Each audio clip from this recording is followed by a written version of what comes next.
Baghdad کے ایک درویش عالم تھے، تو وہ جب بھی نماز پڑھاتے نا تو کسی تاجر کی دو بیویوں کے بارے میں دعا مانگتے. نماز پڑھاتے تو کہتے اللہ اس تاجر کی دو بیویوں کو اپنی خاص رحمتیں عطا فرما. ایک دن لوگ ان کے گرد اکٹھے ہو گئے، کہنے لگے بابا جی بتائیں تو صحیح وہ بیویاں کون تھی جن کے لیے آپ دعا مانگتے؟ تو فرمانے لگے میرے شہر کا ایک تاجر تھا، بہت بڑا تاجر تھا، مالدار تھا پر بے اولاد تھا.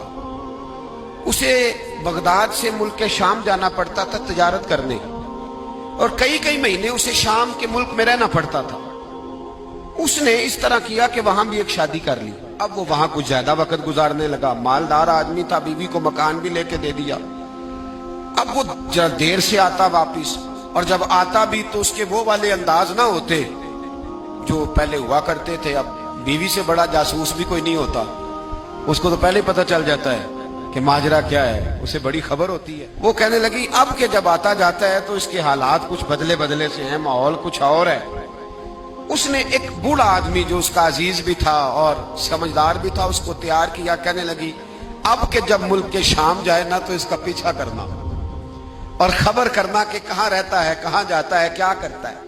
وہ بوڑھے بزرگ جو تھے وہ خاتون کے کہنے پر کچھ اس نے کرایہ بھی دیا. وہ اس تاجر کے پیچھے گئے اور واپس آ کے خبر دی. کہنے لگے کہ یہ تو 2-3 سال بیت گئے، اس نے وہاں بھی شادی کی ہوئی ہے، تجھے بتایا ہی نہیں. ابھی بھی بڑی سمجھدار تھی، حوصلہ مند، زیرک. اس نے شور نہیں مچایا. اس نے کہا کہ میں نا اب جب آئے گا نا تو طریقے سے بات کروں گی اور پوچھوں گی کہ ایسا کیوں کیا.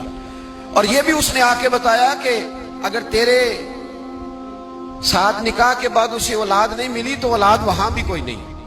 یہ مکمل تفصیلات. اب جب اس دفعہ خامند آیا تو آتے ہی وہ بیمار ہو گیا، کمزور ہونے لگا. اب خاتون نے مناسب نہیں سمجھا کہ آتے ہی دھڑام سے میں اس کے سر پر یہ پھوڑ دوں کہ تو نے نکاح کیا ہوا ہے اور مجھے بتایا نہیں. وہ ذرا تسلی میں رہی، کچھ وہ بیمار تھا، حوصلہ رکھا، خدمت کرتی رہی. کچھ دن گزرے تو وہ تاجر انتقال کر گیا، فوت ہو گیا.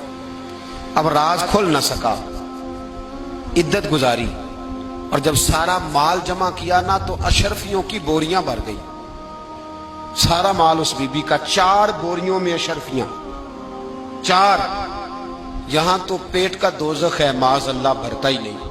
حل من مزید، حل من مزید. وہ جو کہتے تھے نا کہ بس باہر چلا جاؤں اور باہر میں کچھ تھوڑے سے پیسے کما کے 2-3 سال میں لوٹ آؤں گا، پھر یہاں آ کے کوئی کاروبار کروں گا. وہ گئے ہیں تو واپس نہیں آئے. وہ جو کہتے تھے نا بس میں نے اتنا سا کاروبار کرنا ہے کہ مکان بن جائے، انہوں نے 4 مکان بھی بنا لیے ہیں، لیکن بریک حل میں مزید کی دوڑ ہے.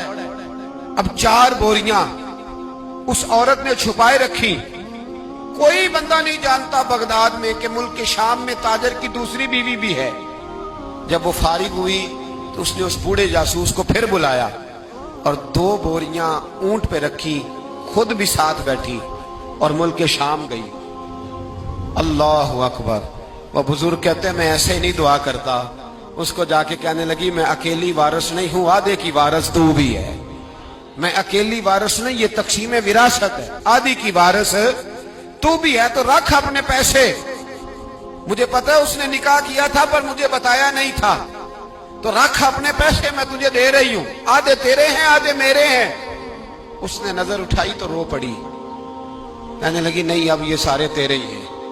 اگر تو اللہ سے ڈرتی ہے تو میں بھی رب سے ڈرتی ہوں. اگر تو مصطفیٰ کریم کا کلمہ پڑھتی ہے تو میں بھی اسی نبی کی ماننے والی ہوں. کہا بات کیا ہے، میرا کیوں ہے سارا؟ تو وہ خاتون کہنے لگی وہ 2-3 سال سے میرے ساتھ نکاح تھا اور اس نے بتایا تھا مجھے کہ میری بیوی بھی ہے، اور میں غریب تھی تو میرے والدین کو بھی بتایا تھا کہ میری دوسری شادی ہے. یہ مکان اس نے مجھے لے کے دیا تھا، میرے تمام اخراجات وہ پورے کرتا تھا، نان و نفقہ کا خیال رکھتا تھا. لیکن اب کہ جب وہ آیا تو وہ بیمار تھا. اس نے مجھے بتایا کہ مجھے طبیب نے بتایا ہے کہ میں شدید بیمار ہوں، شاید بچ نہ سکوں. تو کہنے لگی وہ مجھے کئی لاکھ روپے بھی دے گیا اور جاتے دفعہ مجھے طلاق بھی دے گیا، فارغ کر گیا. کہنے لگا تو جہاں چاہے میرے بعد نکاح کر سکتی ہے. اور کہنے لگا میں چاہتا تھا پہلی بیوی کو بتا دوں، موقع نہیں بنا اور اس کا دل نہ ٹوٹے، بتا نہیں پایا.